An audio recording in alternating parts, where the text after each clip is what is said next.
Dahil dito nga tayo sa ano guys, ano, dito tayo sa gulay. May gulay tayo rito. Ito yung ano yan, yung alitap-tap na yun, yung kulit eh. Sana bumalik pa rito. Siguro didiretso pa yan. Yan siya. Ay kulo kong bata to ah. Sarap pa matulog eh. Parang tutubi no? Ayan siya guys. Yan yung bumubulabog sa tulog namin rito. Sobrang aga. Ayan siya. Alright. Hindi ko lang paano nakikita rin ako niyan eh. Kaya lang ano yung tukmol niya. Baba lang. Sarap ano. Sarap banata ng tirador eh. Kulit. Ang ganda ng view rito. Lapit tayo sa bundok. Lapit tignan pero ang layo niyan. Ito yung makulit. Ini-spray niya pala yung ano, nag-i-spray pala ng chemical sa saging. Haba ng ano nyo. Ayun, sige. Makalalala.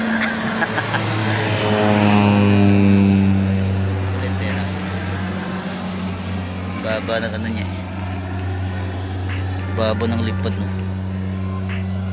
Lokong bata yan. May pagbabalik mamaya. Hindi ko magagawin para may signal ng anto eh. Lapit tayo sa ano para maano niya eh.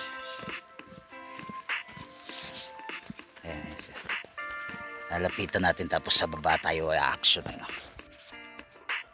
Kunan natin siya ng magandang angulo. Ayun. Ayan siya guys.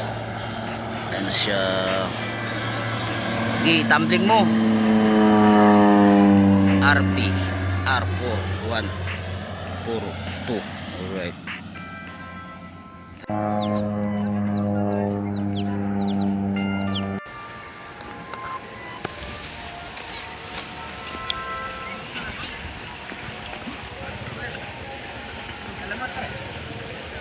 May mini pools. Ito ganda rito guys. Ano bro? Maknob? Baknob? Baknib? So guys, nasa Baknib tayo ngayon.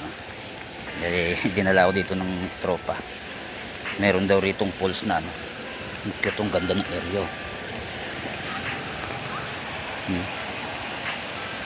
May kubo. Pwede mag-check-in. Tapos may pools, ganda maligo.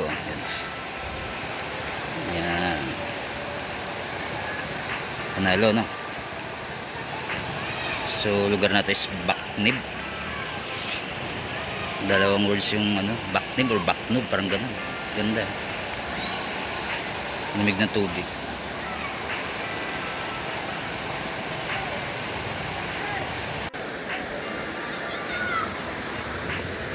Dito tayo ngayon sa Maknob, Maknib, Baknib, parang ganun. Maganda rito yung ano, spot. Ganda.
So nasa Baknib tayo ngayon. Dinig natin yung pulse nila na ano. Ang ganda nilang pulse. Alright.